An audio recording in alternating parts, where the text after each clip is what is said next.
kembali lagi ke segmen Money Talk CNBC Indonesia dan kami lanjutkan dialog bersama dengan Nurul Ihwan, Deputi Bidang Promosi Penanaman Modal Kementerian Investasi atau BKPM dan juga Riko Tasmaya, Managing Director Wholesale Banking HSBC Indonesia.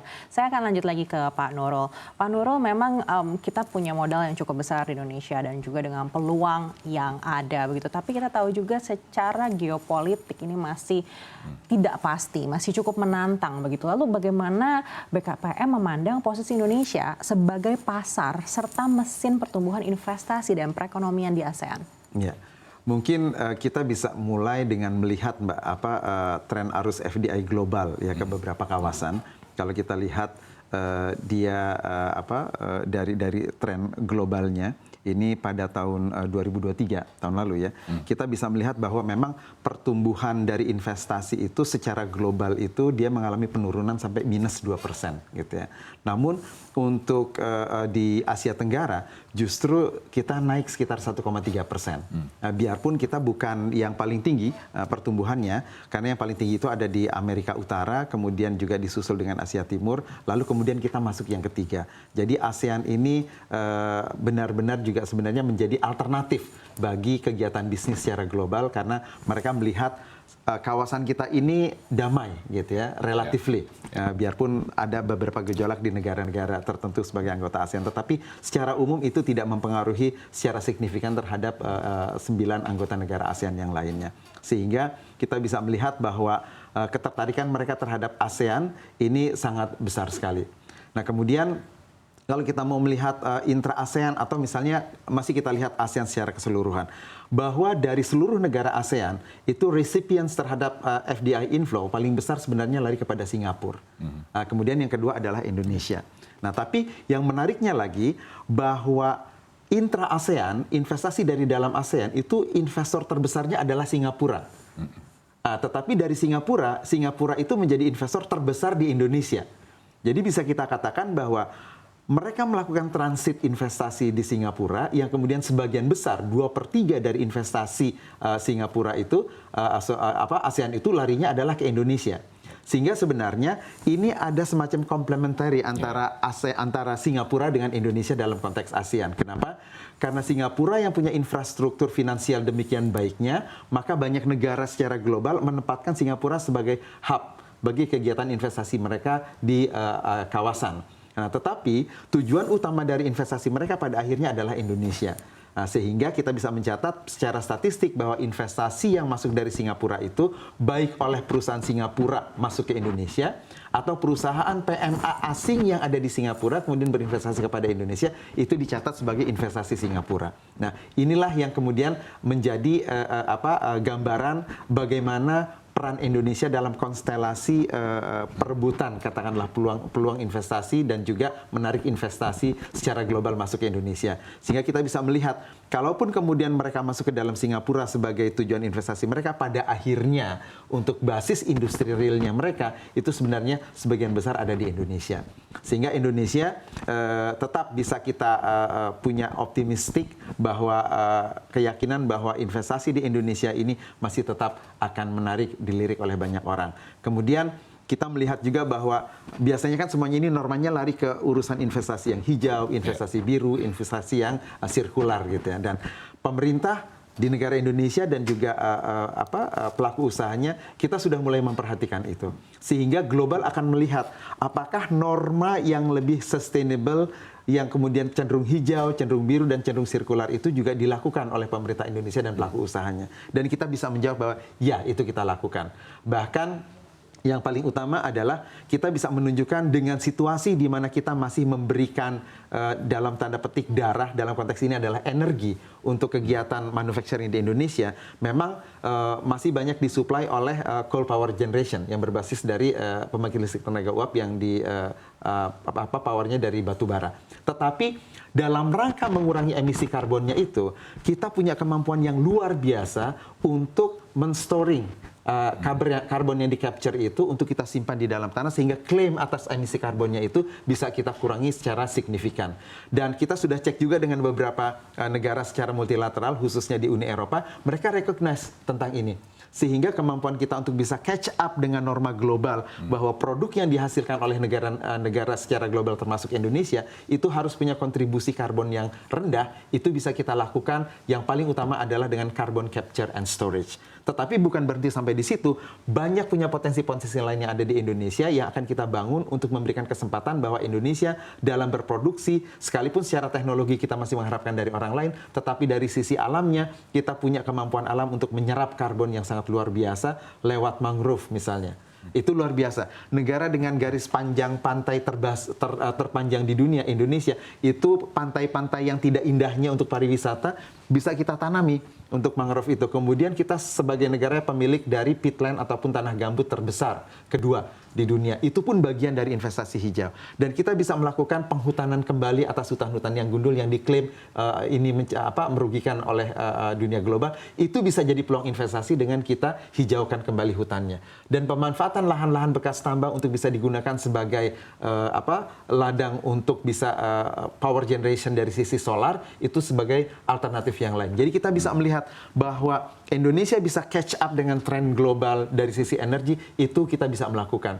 Indonesia bisa catch up dengan upaya pengurangan emisi karbon, itu pun bisa kita lakukan. Nah, kesemuanya ini kombinasinya tentu investor melihat bahwa memang kalau mereka mau mencari investment destinations yang paling pas, carilah negara dengan sumber daya alam yang bagus, dengan kemampuan tenaga kerjanya juga baik, kemudian mereka mengikuti norma-norma baru bahwa kita harus mengikuti yang lebih sustainable, yang hijau, yang biru, dan juga yang circular. Dan Indonesia mengikuti itu semua sehingga orang bisa melihat ke depannya berbisnis di Indonesia itu akan menjanjikan karena market global pun mempersyaratkan itu semua.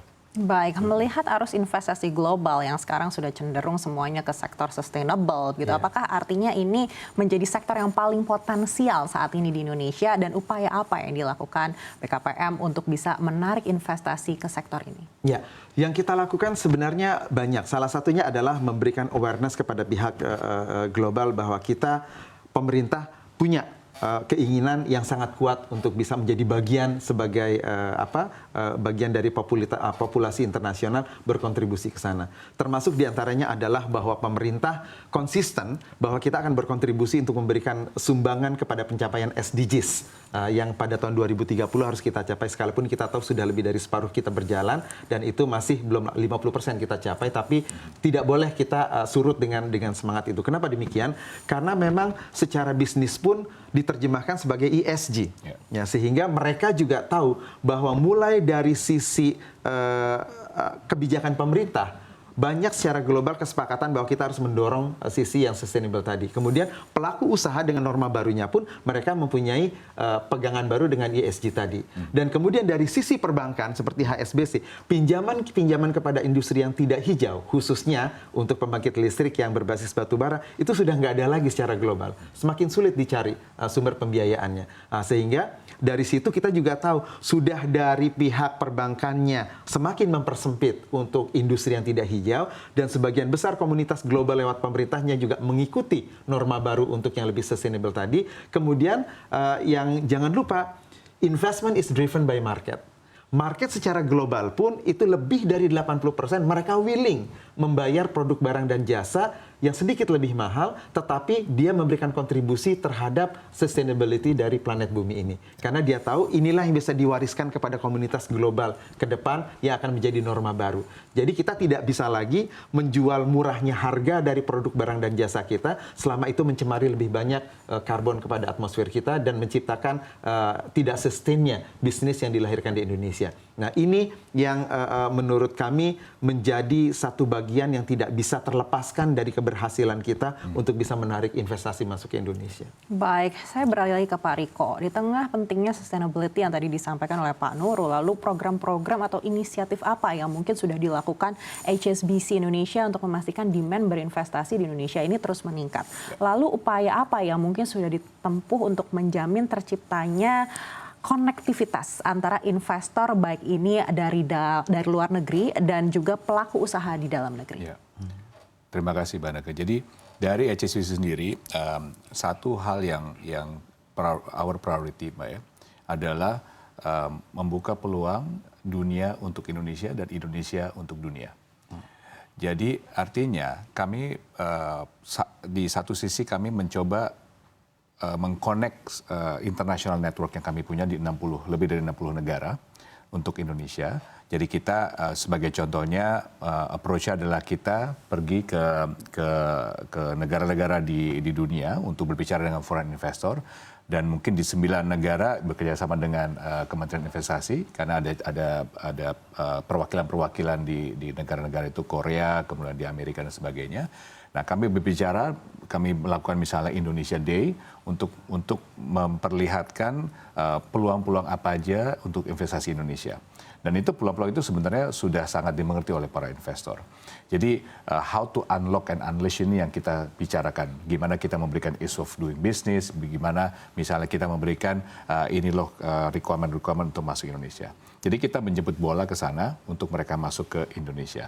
Yang kedua adalah bagaimana kita mensupport perusahaan-perusahaan Indonesia ini untuk go global. Jadi kita mengconnect juga perusahaan-perusahaan Indonesia ini terhadap our international network-nya. Misalnya ada perusahaan Indonesia mau invest di Thailand atau mungkin di Amerika atau di negara lainnya, itu kami mengconnect dengan HSBC network kami di sana dan mensupport bagaimana mempermudah mereka untuk masuk ke sana, memperkenalkan dengan supply chain di sana, memperkenalkan juga dengan regulatory di sana. Dan yang ketiga adalah juga pada saat transaksi capital market misalnya, untuk IPO misalnya, IPO yang kami support pada tahun lalu, misalnya contohnya Pertamina Geothermal untuk melakukan IPO, itu kami mengconnect dengan foreign investor kami dari luar juga untuk berpartisipasi. Jadi how we open up the world opportunity untuk Indonesia dan Indonesia untuk the world juga. Nah, semuanya ini balik lagi terhadap apa yang saya katakan di awal, bahwa diperlukan kolaborasi yang sangat kuat antara bank, partner, dan juga regulator, policy maker untuk terus-terusan kita selain menjemput bola juga memportraykan bahwa invest di Indonesia itu sesuatu yang menguntungkan di sektor yang growing dan juga ease of doing business-nya juga acceptable. Jadi itu yang memang diperlukan semua stakeholder untuk mensupport hal itu. Dan Pak Riko, untuk mendorong lebih banyak lagi investor atau nasabah yang memilih HSBC Indonesia sebagai mitra bisnis, apa saja hal-hal yang diterapkan perseroan serta apa terobosan ke depan yang tengah dipersiapkan HSBC Indonesia agar tetap unggul di segmen wholesale banking? Ya, terima kasih Mbak Neke. Seperti tadi saya utarakan bahwa HSBC tahun ini kami jalan 140 tahun di Indonesia. Jadi kami mulai dengan komitmen kami untuk mensupport trade flows di Indonesia, dan sekarang kami continue to support the growth of company di Indonesia, termasuk negara Indonesia sendiri.